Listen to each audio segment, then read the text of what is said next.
Lenora. Lenora is different from others. Years of perfect stitching experience. Lenora linen, cotton cloth and stitching. Pandikad Road, Vandoor. LDF-ഉം UDF-ഉം പ്രീണന രാഷ്ട്രീയം അവസാനിപ്പിക്കണമെന്ന് BJP സംസ്ഥാന president Rajeev Chandrasekhar നിലമ്പൂരിലെ BJP തെരഞ്ഞെടുപ്പ് committee ഓഫീസിൽ മാധ്യമപ്രവർത്തകരോട് സംസാരിക്കുകയായിരുന്നു അദ്ദേഹം.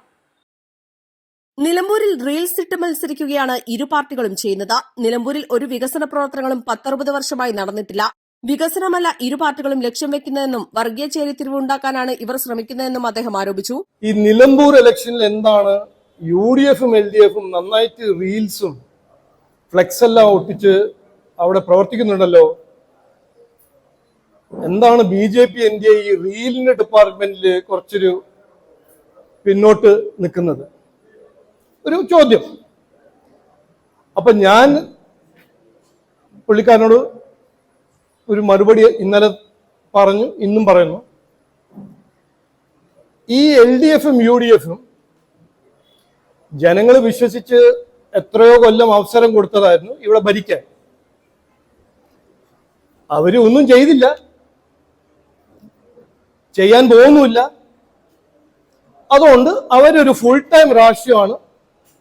ഈ റീലും വാഗ്ദാനം കൊടുത്ത് നിലമ്പൂർ തിളങ്ങും, നിലമ്പൂർ വളരും, ജനങ്ങളെ വിഡ്ഢിയാക്കി ഇതിന് മുമ്പോട്ട് പോകാനൊരു അവരുടെ ഒരു സ്ട്രാറ്റജി.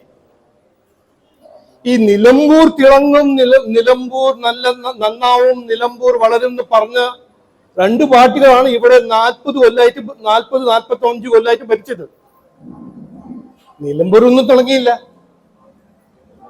നിലമ്പൂർ നന്നായിട്ടില്ല, ഇവിടെ വളർച്ചയില്ല. ഇവര് ഈ രണ്ട് പാർട്ടിയും എലക്ഷൻ തുടക്കത്തിന് ഇന്ന് വരെ വികസനത്തിനെ കുറിച്ച് ഒറ്റ വാക്ക് പറഞ്ഞിട്ടില്ല. മതരാഷ്ട്രവാദം നടത്തുന്ന പാർട്ടികളുമായി സഖ്യത്തിലാണ് ഇരു മുന്നണികളും. 2018 ഉമ്മൻചാണ്ടി ജമാഅത്ത് ഇസ്ലാമിയെ തള്ളി പറഞ്ഞിരുന്നു. EK നായനാർ സർക്കാരാണ് മദനിയെ ജയിലടച്ചത്. ഉമ്മൻചാണ്ടിയും EK നായനാരും അന്ന് സ്വീകരിച്ചിരുന്ന നിലപാടുകളിൽ നിന്നും എന്തു മാറ്റമാണ് ജമാഅത്ത് ഇസ്ലാമിയും PDPയും മാറ്റിയതെന്ന് രണ്ട് മുന്നണികളും വ്യക്തമാക്കണം. UPA മന്ത്രിസഭയിൽ കേരളത്തിൽ നിന്നും 8 മന്ത്രിമാർ ഉണ്ടായിരുന്നു. എന്ത് വികസനമാണ് കൊണ്ടുവന്നത്? കേരളത്തിൽ സുരേഷ് ഗോപി എന്ന ഒറ്റ MP മാത്രമുണ്ടായിട്ടും കേരളത്തിൽ നിരവധി വികസന പ്രവർത്തനങ്ങളാണ് നടക്കുന്നത്. നിലമ്പൂരിൽ നിന്നും NDAക്ക് ഒരു MLA ഉണ്ടായാൽ നിലമ്പൂർ നഞ്ചൻകോട് പാത ഉൾപ്പെടെ യാഥാർത്ഥ്യമാക്കാൻ സാധിക്കും. മതേതരത്തിലും വികസനത്തിലും വിശ്വസിക്കുന്ന മുഴുവൻ ജനങ്ങളും ഇക്കുറി NDAയെ പിന്തുണയ്ക്കുമെന്നും രാജീവ് ചന്ദ്രശേഖർ പറഞ്ഞു. East live, Nilambur.